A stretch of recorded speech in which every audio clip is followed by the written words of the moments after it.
Pemirsa, memperingati Hari Anak Nasional pada tanggal 23 Juli dan juga Hari Keluarga Nasional 29 Juni, apakah kita para orang tua dapat memberikan kebebasan kepada anak-anak kita untuk bermain dengan teman-teman seusianya tanpa ada rasa khawatir dan juga takut? Bersama Kak Seto dan Novita Tandri, kita akan membahas lebih lanjut ini bagaimana darurat kekerasan anak dan hubungannya dengan peran orang tua, Kak Seto. Keluarga. Yang katanya kita sudah parentless ini, bukan fatherless aja ini. Peran tadinya peran ayah, tapi ternyata kedua peran ayah kelihatannya hilang. Dan pengalaman Kak Seto sendiri dalam banyak anak-anak yang lari dari rumah ke rumah Kak Seto dan mengambil Kak Seto jadi tempat pelarian, tempat penitipan anak. Bisa penitipan anak-anak kecil yang datang ABG semua ya, Kak Seto. Ini Pak Seto melihat Hari Keluarga Nasional 29 Juni dan Hari Anak, kalau kita kaitkan dengan tanggal 23 Juli nanti, bagaimana sih peran keluarga, Kak Seto? Iya, itu tadi kadang-kadang kita sudah lupa bahwa ibarat sekuntum bunga akan merekah dengan segala keelokannya kalau ditanam di tanah yang subur. Dan tanah yang subur yang paling awal adalah justru keluarga. Keluarga yang penuh kasih sayang, keluarga yang penuh persahabatan, bebas dari segala kekerasan, intimidasi, dan sebagainya. Kadang-kadang orang merasa bahwa mendidik, karena dulu saya kalau dididik dengan cara kekerasan, kalau saya dulu tidak dibentak, tidak dijewer, tidak dipukul, mungkin saya nggak akan jadi direktur, nggak akan jadi bupati, dan sebagainya. Zaman dulu mungkin masih bisa relevan ya. Tapi zaman sekarang anak-anak sudah mendapatkan informasi dari berbagai sumber. Jadi kalau mendapatkan tindak kekerasan, mereka akan membanding-bandingkan. Akhirnya itu tadi, anak kabur. Mungkin ada kasus pada waktu kasus Emon di Sukabumi yang disodomi lebih dari 100 anak. Itu separuh dari jumlah itu memprotes Emon jangan ditahan. Karena apa? Kami dapat kasih sayang dari Emon, tidak dapat kasih sayang dari keluarga ayah dan ibu di rumah. Padahal mereka sudah mendapat perlakuan kekerasan seksual dari Emon ya, tapi haus rasa kasih sayang ini ya, karena mereka kehilangan rasa kasih sayang dari orang terdekat mereka. Jadi marilah kita berlomba dengan predator seksual atau para mungkin bandar narkoba, mungkin pegiat pornografi di luar sana. Apakah kita rela anak itu lari ke mereka atau tetap menjadi bagian dari kebersamaan kita dalam keluarga? Karena pelaku kejahatan ini terhadap anak maupun secara seksual, mereka mencari justru anak-anak yang kurang mendapatkan perhatian dan kasih sayang dari keluarga ya, Kak Seto. Mereka bisa melihat ada kesempatan di sana. Betul. Jadi itu tadi mungkin kampanye Satgas Perlindungan Anak ini juga berusaha untuk mengajak para ibu-ibu, para ayah juga, jangan hanya ibu, para ayah juga harus dilibatkan ya. Malam hari misalnya pertemuan, lalu bagaimana mendidik anak dengan kekuatan cinta, bukan cinta pada kekuatan atau kekerasan misalnya. Bahwa menghadapi anak, ayo latihlah dengan senyuman, pelukan, belayan. Lalu kalau marah tidak harus dengan membentak, tapi mungkin marahnya sambil menyanyi, anak akan lebih nurut. Suaranya seperti Kak Seto semua ya, nyanyi Kak Seto. Dan sejauh ini yang sudah dilakukan oleh Satgas, responnya cukup baik diterima oleh para orang tua, Kak Seto, karena sepertinya harus memang ada pendidikan juga untuk orang tua ya. Pasti harus ada pendidikan buat dan sharing, saling tukar menukar pengalaman. Jadi akan mereka, oh iya ya. Jadi daripada misalnya mengatakan, hari sudah malam, waktunya tidur, kamu jangan nakal. Tapi dengan cara, hari sudah mulai malam, waktunya tidur, yuk sayang tidur. Kalau orang tua kayak gini semua damai ya Mbak Novi. Senang sekali. Dibacain dongeng, dikumpulin semua dengan suara yang mendayu-dayu begini. Aku juga mau jadi anaknya. Jadi mungkin itu yang harus kita kampanyekan ya, bahwa mendidik anak tidak harus dengan cara kekerasan atau tangan besi.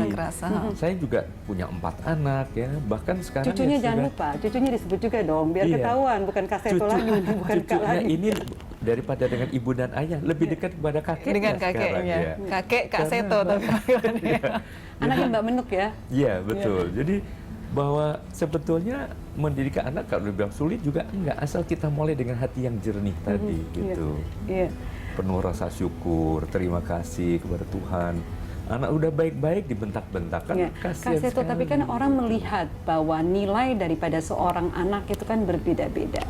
Ada yang menikah punya anak sebagai proses alami yang harus dilalui. Jadi punya anak jadi kayak semacam ya udah punya anak, so what gitu.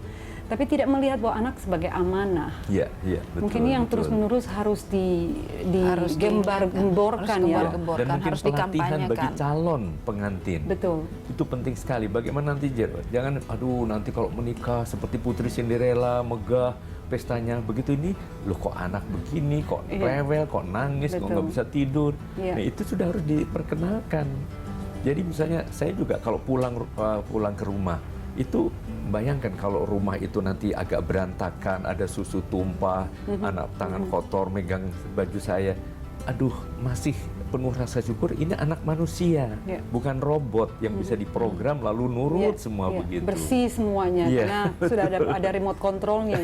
Justru karena dia bisa melakukan kesalahan dengan mengotori, itu proses daripada belajar. Proses belajar. Nah ini tadi kita bicara soal keluarga, Kak Seto.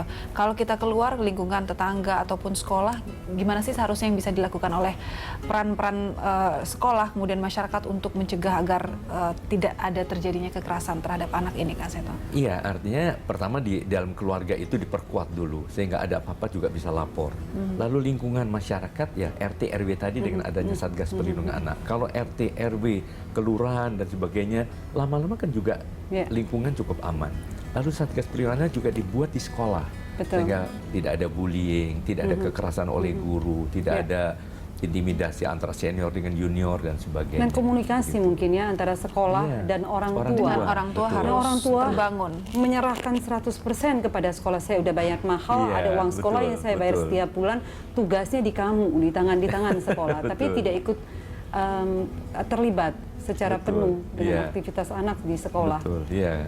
Kita lupa bahwa pendidikan yang sejati adalah justru pendidikan dalam keluarga. Di sekolah kan lebih pada pengajaran, mengetahui bagaimana rumus matematika, bagaimana peran Diponegoro tahun berapa itu lebih, tapi mendidik etika, mendidik moral, nilai-nilai estetika dan sebagainya kadang-kadang justru lebih efektif kalau itu dilakukan di rumah karena ada hubungan pribadi yang penuh dengan kemesraan, kasih sayang dan sebagainya. Tapi terkadang justru kesininya makin hilang itu ya Kak Seto ya, peran dari kedua orang tua karena mungkin sudah habis waktunya untuk bekerja, kemudian di rumah sudah sibuk lagi dengan gadgetnya mungkin ya. Menjadi contoh mungkin mumpung habis Hari Keluarga Nasional, menyambut Hari Anak Nasional, marilah poin ini kita jadikan suatu kampanye kembali kepada masyarakat luas. Ingat, keluarga harus diperkokoh dan anak-anak harus dalam keadaan penuh dengan pemenuhan hak-haknya secara optimal. Orang tua menjadi contoh, Kak Seto, sebelum kita masuk ke segmen ketiga. Orang tua menjadi contoh, menjadi panutan. Nah, kita menjadi orang tua kan juga punya diwariskan dari cara kita dididik dulu. Mungkin dididik dengan kekerasan, sedangkan sekarang harus menjadi orang tua yang menjadi panutan. Nah, merubah itu kan tidak mudah. Ada tips nggak, Kak Seto, untuk menjadi panutan ini kan tidak mudah dalam semua aspek loh. Dari aspek dia secara nutrisi, intelektualnya, emosi, sosial, dan spiritual paling penting. Nah, makanya dalam berbagai kesempatan kalau bertemu dengan para orang tua, saya selalu mengatakan bagaimana menilai kita harus kita berani kembalikan kepada anak-anak. Jadi misalnya biasakan rapat keluarga misalnya, lalu mulai dengan pertanyaan, menurut kalian anak-anak apa yang kurang atau yang salah dari ayah dan bunda, dari papa dan mama? Wah, nggak begitu cara ngajarnya, Kak Seto. Ngajarnya itu dengerin ya. I'm always right. Orang tua yang paling benar, kamu nggak tahu apa-apa. Kebanyakan yang terjadi seperti itu. Yang terjadi itu seperti itu. Supaya jadi contoh harus mulai itu. Saya juga pada waktu saya pernah dikritik anak saya juga. Waktu saya tanya apa yang salah dari ayah. Banyak. Ayah munafik. Oh serius, Kak Seto? Ayah munafik. Siapa tuh yang nanya begitu? Dari waktu itu Minu yang bilang. Oh, Minu ya? Oke, baik. Ayah munafik kenapa? Sok jagoan, jadi gayanya, jadi ketua Komnas Anak, bela anak di mana-mana, anak sendiri dilupain. Gitu. Oh, jadi saya nggak pernah bangga lagi dimanapun di luar kalau tidak jadi idola anak-anak sendiri di rumah. Mulai jadi saya dari rumah ya, Kak Seto? Iya, semua harus dari rumah. Jadi akhirnya anak lihat loh, ayah saja, mama saja, papa saja mau dikritik. Aku juga mau niru, aku juga mau sekarang dikritik. Nah begitu gantian, oke, sekarang ayah udah dikritik ya, mungkin ibunya juga. Bagaimana dengan kalian? Boleh dikritik? Boleh deh. Nah misalnya apa? bangun tidur jangan 5 menit lagi, lama-lama jadi terlambat misalnya begitu. Jadi akhirnya ada dialog yang penuh nuansa persahabatan. Karena anak bertumbuh dan berkembang setiap hari dalam hidupnya ya Kak Seto. Bukan Sabtu Minggu aja ya. Karena terkadang kita bilang Senin lagi. Sabtu dan Minggu yang penting saya di rumah sih sama anak loh. Senin sampai Jumat memang dia diem aja nggak tumbuh dan berkembang. Kalau Mbak Novi boleh nggak aku nanya pengalamannya untuk ke anak sendiri seperti apa? Apakah seperti yang dilakukan Kak Seto atau mungkin sedikit lebih keras? Sebenarnya kalau saya tuh lebih agak-agak mirip ya. Jadi suka disindir sekarang. Sejak saya punya acara Happy Parenting, mereka dari atau menulis buku dan memberikan seminar, mereka suka bilang happy parenting loh. Jadi saya nggak boleh marah. Jadi nggak bisa happy. marah. Tapi ada saat-saat di mana kita harus memberikan satu disi, mukanya mesti lempeng, suaranya juga mesti agak tinggi intonasinya. Karena mungkin kalau Kak Seto dari Jawa, saya dari Sulawesi. Jadi budayanya juga itu memang kulturnya berbeda. Jadi kalau buat saya menjadi contoh, menjadi teladan sih paling penting. Kita mau you can't give what you don't have. Kita tidak bisa memberi apa yang tidak kita punyai. Jadi kalau pengen ngajarin anak integritas, kita sendiri harus menunjukkan apa itu integritas. Mau ngajarin disiplin, tanggung jawab, akhlak, harus kita lihatkan mulai dari kita sendiri. Betul. Jadi memang tidak mudah, tapi terus belajar. Dan saya bersyukur saya punya Kak Seto. Kembali lagi Kak Seto, soal kekerasan terhadap anak, ada hal-hal yang bisa kita informasikan kepada anak bahwa kamu jangan mau diginiin loh, nanti ini termasuk pelecehan, mungkin ini termasuk kekerasan terhadap kamu. Ada contoh-contoh yang bisa diberikan dari kepada awal anak. Bahwa badan kita ini milik kita, jadi harus kita jaga. Jadi misalnya mulai dari dada, kemudian kelamin, bokong misalnya. Mungkin ada yang disebut underpants rules itu ya, Kak Seto ya. Betul. Yang ditutupi oleh, kalau di luar mereka sebutnya tutupi oleh pakaian dalam, itu nggak boleh disentuh. Itu tidak boleh tersentuh ya. Dan berani, bahkan ada simulasi, coba bilang no, bilang tidak, coba kurang kali, tidak. Jadi siapapun juga, entah itu kakek, entah itu guru, entah guru les, kalau sudah mulai yang melanggar hak kita, berani mengatakan tidak, harus berani tegas. Jadi nanti nggak sopan loh.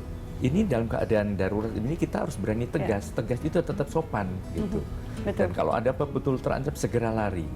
Dan kemudian ya juga berani melapor, apapun juga berani melapor. Dan tidak menamai alat kelaminnya dengan burung lah, kue apem lah. Betul. Jadi menghargai beri nama sebutan yang netral, misalnya ini penis. Jelas. Lalu kalau adik yang perempuan vagina. Berarti ada informasi yang jelas kepada anak dari usia dini dan tidak dengan sambil ketawa ketiwi gitu. Bisa kita penyampaiannya juga tetap harus serius. Betul. Dengan yang wajar. Baik, kita akan lanjutkan perbincangan ini. Pemirsa, masih ada satu segmen lagi untuk berbincang dengan Kak Seto. Kami akan kembali sesaat lagi, tetaplah di Happy Parenting, the hardest job you will ever love.